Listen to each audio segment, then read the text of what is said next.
Buenos días a todos los presentes. Presentamos en la mañana de hoy, como parte de las actividades de la Casa de las Américas en el marco de la Feria Internacional del Libro, la revista Anales del Caribe en su número correspondiente a 2019-2020, es un número doble que reúne una serie de trabajos vinculados con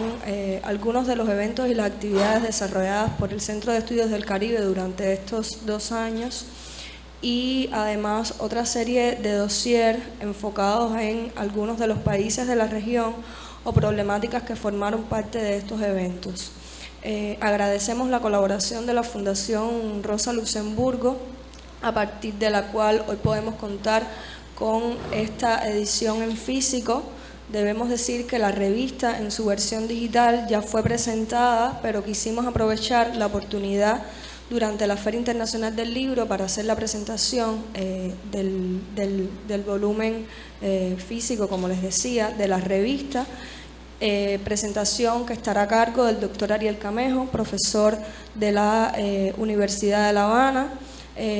profesor del Departamento de Estudios Teóricos y Sociales de la Cultura. Contamos con la presencia de Quirenia Rodríguez, profesora también de la Facultad de Artes y Letras de la asignatura Arte del Caribe, la doctora Iliana Sanz, aquí en el público también colaboradora durante muchísimos años del Centro de Estudios del Caribe, cuyos trabajos también han aparecido en nuestra revista, colaboradora del trabajo de la Asociación de Estudios Caribeños, profesora durante muchísimo tiempo de la Facultad de Lenguas Extranjeras de la Universidad de La Habana, y bueno, una representación de algunos de los estudiantes de la Facultad de Artes y Letras de la Universidad de La Habana. Ariel, bienvenido. Sí, buenos días. Gracias, Gabriela, por la presentación. Siempre es un placer volver a regresar a Casa de las Américas y al Centro de Estudios del Caribe, que en algún momento de mi trayectoria como docente, como investigador, fue también mi otra casa, más allá de las aulas de la Facultad de Artes y Letras de la Universidad de La Habana. Aquí compartimos y seguimos compartiendo muchísimos espacios de investigación, y en ese sentido Anales del Caribe. Bueno, acaba de llegar Emilio Jorge también, que es otro de los compañeros de ruta en los estudios caribeños. Bienvenido, Emilio. Y siempre es un placer poder regresar sobre todo a presentar Anales, que es como digamos el momento en el que florece el trabajo del Centro de Estudios del Caribe una vez al año. En esta ocasión, un número doble, lo decía Gabriela, y un poco leyendo las palabras de presentación de Camila para este número en el pórtico de la revista, llamaba la atención sobre una circunstancia terrible. Nosotros estamos en un año que comenzó en el 2020 y aún no acaba de cerrar. La pandemia ha como trastornado también el equilibrio cronológico, y nos llega este número en 2022. Ya sabemos todos los avatares que nos ha impuesto la pandemia, pero no por eso Anales continúa siendo, digamos, ese momento de florecimiento del trabajo del Centro de Estudios del Caribe, que, como saben, tiene un sistema de eventos y de momentos de intercambio de investigaciones, de socialización también de resultados, que de alguna manera culminan en la revista Anales del Caribe. De hecho, algunos de los grandes dosieres que contiene este número, y que yo creo que lo hacen muy relevante, aunque Anales del Caribe yo creo que siempre es una revista relevante. A mí me recuerda mucho el caso de la revista Criterios, ¿no? Esos números que se convierten en números de colección. Uno sabe en qué número de la revista puede encontrar el dossier sobre Barbados, sobre San Martín. Va a estar tejiendo una especie de archivo también de los estudios caribeños, y sobre todo sigue siendo una revista que yo creo, esta era un poco mi conclusión general, pero ya la adelanto desde ahora. Lamentablemente sigue siendo extraño encontrarse revistas con una voluntad tan abierta, tan inclusiva a nivel regional, una revista en la que hay espacio prácticamente para todos los temas. Eso se ve también en su propia expresión y diseño desde el punto de vista lingüístico. Una revista en la que conviven las diferentes lenguas de la región, y por supuesto una multiplicidad de perspectivas, incluso a veces en temas y asuntos que son muy poco abordados por la historiografía, por los enfoques culturales, por los estudios lingüísticos.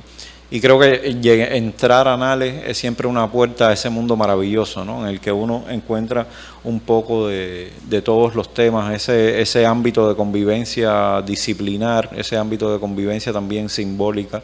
en el que la gran diversidad y la gran fragmentación del Caribe logra tomar forma, ¿no? Y por eso yo creo que siempre se agradece llegar a una revista como esta.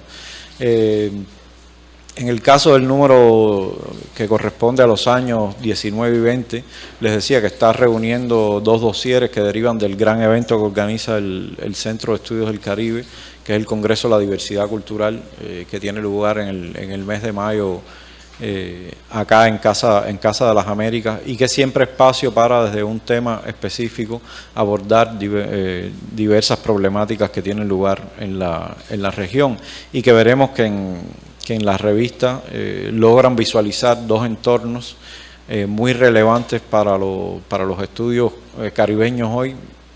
por lo que representan desde múltiples perspectivas. Hacia el final hablaré un poco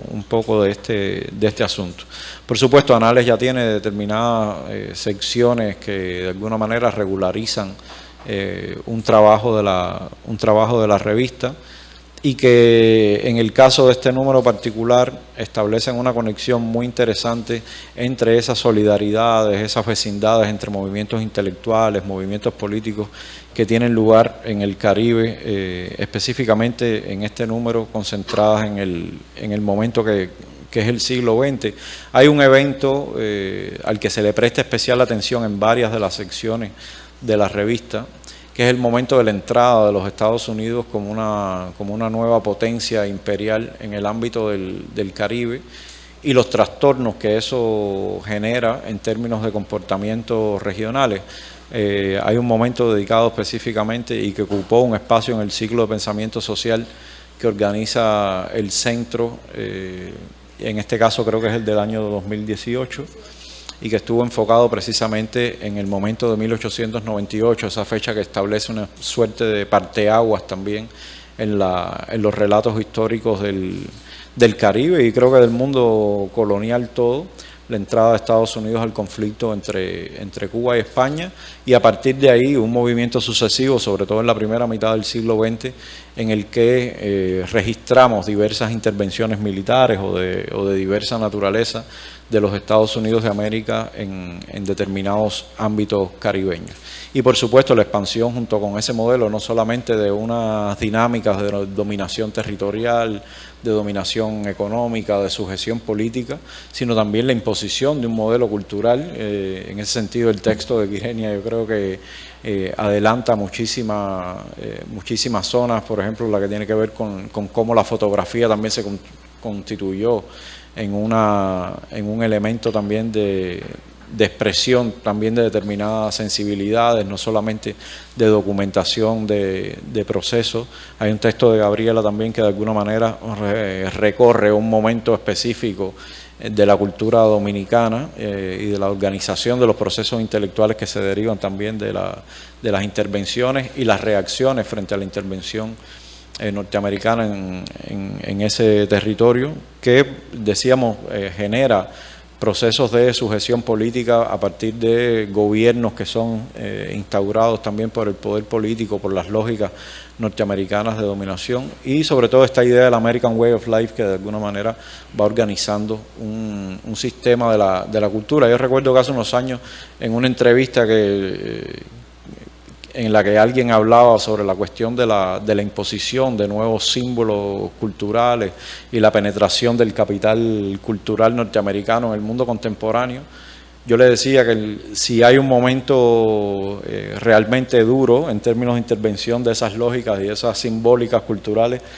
ocurre a inicios del siglo XX. no solamente el caso de Cuba, yo creo que el resto del Caribe, por donde pasa la mano norteamericana, hay un proceso también de imposición de esas lógicas y de esa simbólica. En el caso de Cuba creo que lo tenemos muy claro, no solamente en la generación de una nueva toponimia, incluso para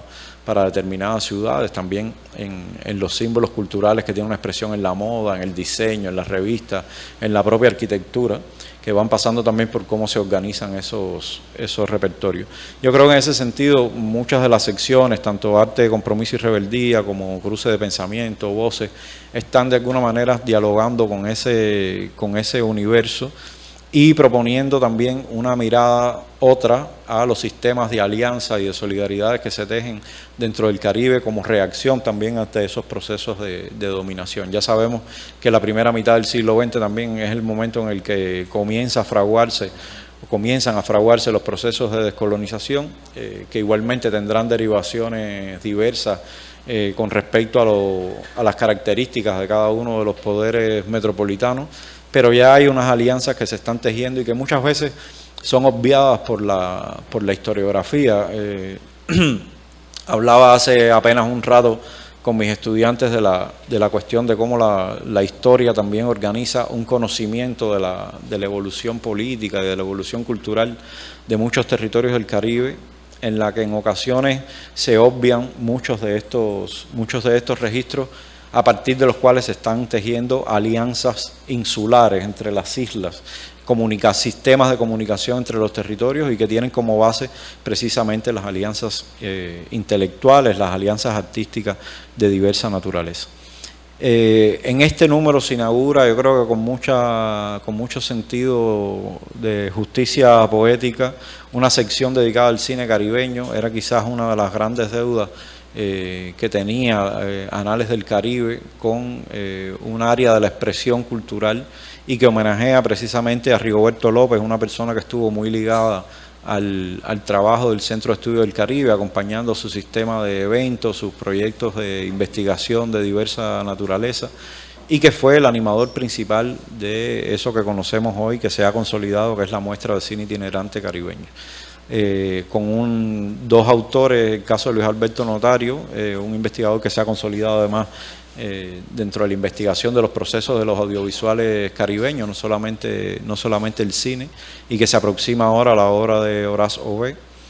y Talía Díaz Vieta, que ya va tejiendo un campo de estudio realmente sólido alrededor de la obra de esa gran realizadora audiovisual cubana que es Gloria Rolando, un nombre realmente imprescindible para el universo audiovisual caribeño.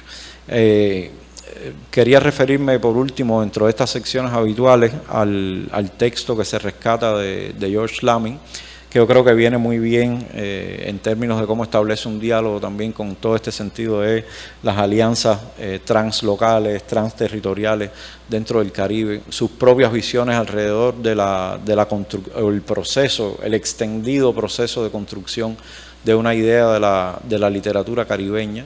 que evidentemente excede de forma considerable esos aislamientos tradicionales dentro de los cuales ha funcionado una idea de continuo literario en el Caribe, digamos, esas segmentaciones que provienen de la balcanización lingüística, la lengua, las islas anglófonas, las islas francófonas, neerlandófonas, hispanófonas, y en las que también quedan fuera,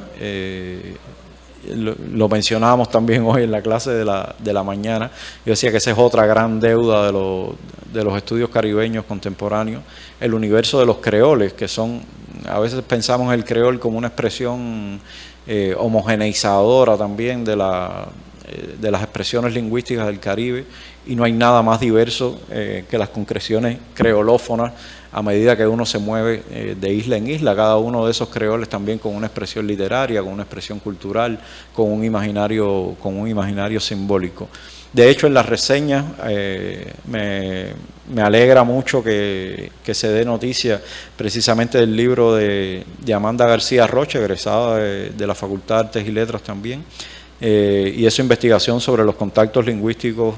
caribeños en Cuba y el caso de la influencia y la presencia del creol, específicamente del creol haitiano, en el área cubana. Esos son libros que yo creo que empiezan a iluminar también un imaginario de nuevas complejidades para el examen de la cultura y de los procesos artísticos en el Caribe. Emilio Jorge, que nos acompaña hoy aquí, ha estudiado muchísimo esos universos y yo creo que estas complejidades tienen que comenzar a tomar forma bajo nuevos derroteros de investigación, incluso nuevos programas para la visualización, que yo creo que es un momento más que necesario, la visualización de esos territorios expresivos que hoy siguen estando bajo la sombra de, digamos, los grandes territorios lingüísticos a través de los cuales se suele imaginar el Caribe. Hay otros dos dosieres que yo creo que cierran muy bien este número y le dan una especie de singularidad, y quería precisamente culminar esta presentación invitando a su lectura. El primero es el que tiene que ver con Belice, digamos, ese territorio hasta cierto punto distante de una imaginación tradicional de lo caribeño, y que es un territorio que yo creo que en este dossier logra mostrarlo precisamente en su complejidad. Ese es estos clásicos territorios que comienzan a funcionar como una suerte de islas dentro de los espacios continentales, mirando a las costas del Caribe, y que tienen una especie de tensión irresuelta en términos de definición cultural, porque están mirando a muchísimos universos de la constitución étnica, de la constitución política, de la constitución lingüística incluso. Y en el caso de Belice, digamos, la influencia no solamente de la raíz maya de su cultura, todo ese contacto que tienen con Centroamérica, sino con la población también afrodescendiente, que además en sus combinaciones ha dado como resultado un segmento poblacional, pero también cultural, muy ligado a lo que ellos llaman el criol, como una expresión de criollización también. Y yo creo que este dossier logra dar precisamente logra visualizar también la complejidad a lo que nos enfrentamos cuando estudiamos entornos caribeños que están muy microlocalizados. A veces pensamos, yo creo que ese es otro error que muchas veces, o al que muchas veces nos lleva la idea de conceptualizar el Caribe como una gran construcción intelectual, como una especie de entelequia cultural, olvidarnos de los procesos que de alguna manera fragmentan esa idea de la homogeneidad. Y territorios como el de Belice y el dossier que veremos seguidamente, yo creo que nos ponen precisamente ante esa situación de complejidad cultural que implica el dominio de varios registros lingüísticos, la importancia que tiene la oralidad también en la transmisión de un conocimiento histórico. Es muy hermoso el texto con el que arranca el dossier y que tiene que ver precisamente con la memoria de todos los trabajadores que están vinculados a la industria maderera en Belice, que tiene un momento de florecimiento muy importante en la primera mitad del siglo XX, y que construye también un relato de cómo la descolonización se va tejiendo en términos de un pensamiento de clase también, de un sentido de pertenencia alrededor del territorio, y en el cual los núcleos obreros, por ejemplo, incipientes, asociados a esa idea de la identidad cultural, juegan un papel fundamental. Hay otra línea que está dentro del dossier y yo creo que de alguna manera se comunica con otras zonas de la revista, que es la necesidad de una aproximación desde el paradigma de la descolonización también, o lo que hoy se llaman los estudios decoloniales, y que implican observar no solamente a los territorios de la observación cultural, sino cómo podemos modificar un sistema institucional que sigue operando bajo lógicas coloniales. Específicamente, ahí entrarían muchísimos actores porque pasa por mercados editoriales, que pasa por sistemas de diseño de la cultura, pero sobre todo los que tienen que ver con la educación. Muchos programas universitarios siguen hoy teniendo una mirada absolutamente atada a los diseños eurocéntricos en términos de cómo se enfrentan los procesos, cómo se relatan también las formas de organización de una tradición cultural. Y hay textos acá que de alguna manera están presentando una nueva forma de entender esos programas de formación que vinculen las cercanías lingüísticas, que vinculen la diversidad étnica en la composición de determinadas poblaciones y comunidades culturales, que yo creo que tiene que empezar a hacer un registro de atención en los estudios caribeños, y hay muchas ideas interesantes acá. Lo otro es cómo se va articulando también, yo creo que eso es muy interesante y ha sido siempre una característica de Anales del Caribe, que puede parecer a primera vista que es una revista en la que el texto, la investigación y la reflexión tienen un peso significativo, pero Anales del Caribe siempre ha estado involucrada con la idea de incorporar la visualidad, de dar un espacio a esos nuevos imaginarios, a esas nuevas representaciones que tienen que ver con las artes visuales en su más amplia concepción. Y en ese sentido, tanto el dossier sobre Belice como el dossier sobre las Islas Vírgenes estadounidenses, yo creo que logran armar un repertorio visual que constituye una referencia, una apoyatura ideal para el sistema de ideas que van tejiendo otros textos. O sea, cómo el arte, las prácticas de las artes visuales, incluso el diseño gráfico en determinados entornos, logró constituirse como un soporte fundamental también para la expresión de un sentido, una necesidad de la descolonización, la demanda de un nuevo derrotero político, de un nuevo rumbo, una nueva orientación ideológica en muchos de estos territorios. Junto al de Belice, decía, lo acompaña otro dossier. Yo creo que son los dos grandes momentos reflexivos los que constituyen una novedad también en términos de este número, y es el dedicado a las Islas Vírgenes estadounidenses. Es un territorio absolutamente problemático. Yo les recomiendo muchísimo el texto que sirve de pórtico precisamente al dossier. Una persona que ha investigado mucho las historias, los relatos, los procesos de constitución del Caribe en términos de microhistorias, no solamente la gran historia del Caribe, sino cómo esa historia tiene unas lecturas muy particulares a escalas mucho más reducidas, que es Sergio Valdés Bernal, un gran especialista también en las lenguas del Caribe. Y Sergio, en un artículo bastante sucinto, logra presentar la gran complejidad que representa ese microarchipiélago dentro del archipiélago que es el Caribe, y que son las Islas Vírgenes, que en algún momento tienen hasta 3 estados o 3 espacios metropolitanos conviviendo dentro de ese territorio en el que conviven casi 70 islas, y que de alguna manera nos pone en evidencia ante el complejo movimiento social, político, ideológico que está experimentando el Caribe a lo largo de 400 años. O sea, estamos hablando de islas que pasan de un poder metropolitano a otro. Ahí estuvo España, ahí estuvo Francia, ahí estuvo Inglaterra, ahí estuvo Dinamarca, incluso, como hace resaltar Sergio en algún momento, hasta los Caballeros de Malta, una isla perdida en el Mediterráneo, tiene una incidencia en los procesos de colonización y de dominación territorial de las Islas Vírgenes, para luego, en el siglo XX, ser vendidas, una operación de transacción comercial pura y dura, del poder de la corona danesa a los Estados Unidos. Algunas de ellas, por supuesto, todavía bajo el dominio británico. Por lo tanto, ahí está no solamente ese complejo movimiento que implica la dominación colonial, y eso que Juan Bosch en algún momento llamó las fronteras imperiales en el Caribe, ¿no? Esas fronteras extendidas que de alguna manera convivían, se rozaban y generaban determinadas interacciones y momentos realmente conflictivos en la historia regional, sino también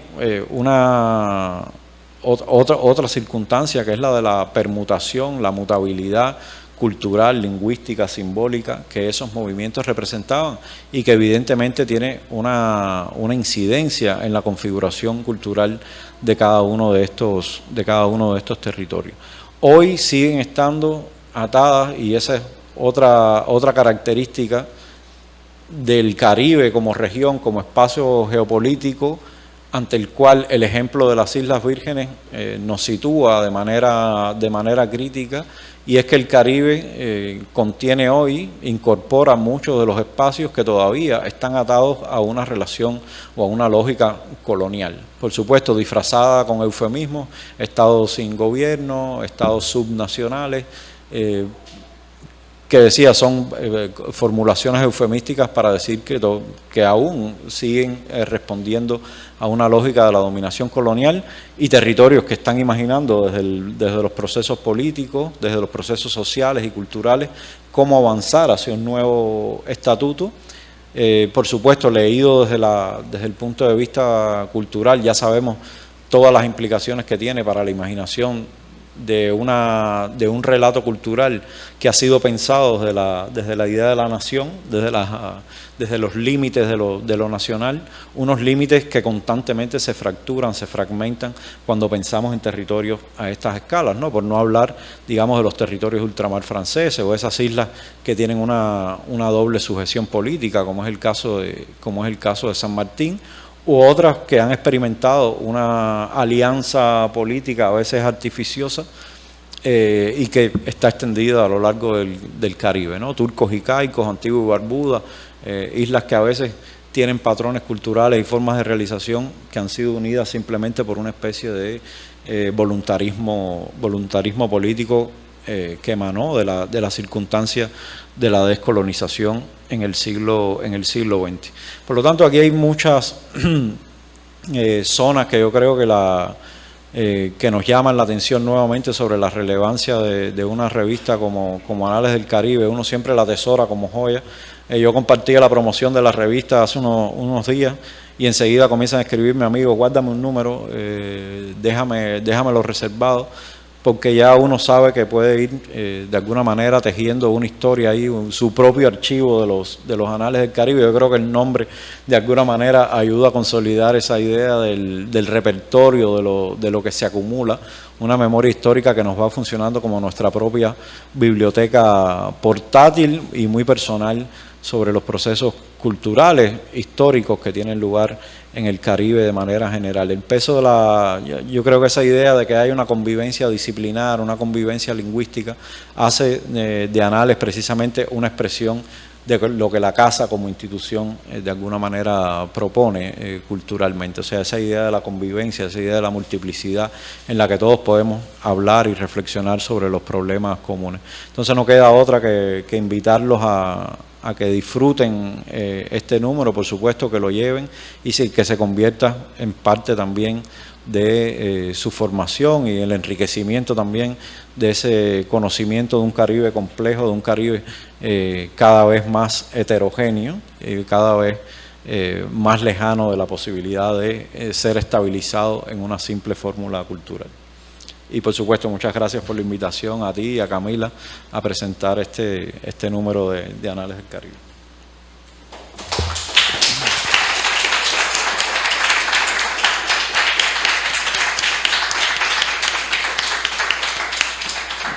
Muchísimas gracias, Ariel. Hoy que se cumplen 63 años de la inauguración de Casa de las Américas, creemos que no puede haber mejor momento para presentar nuestra revista,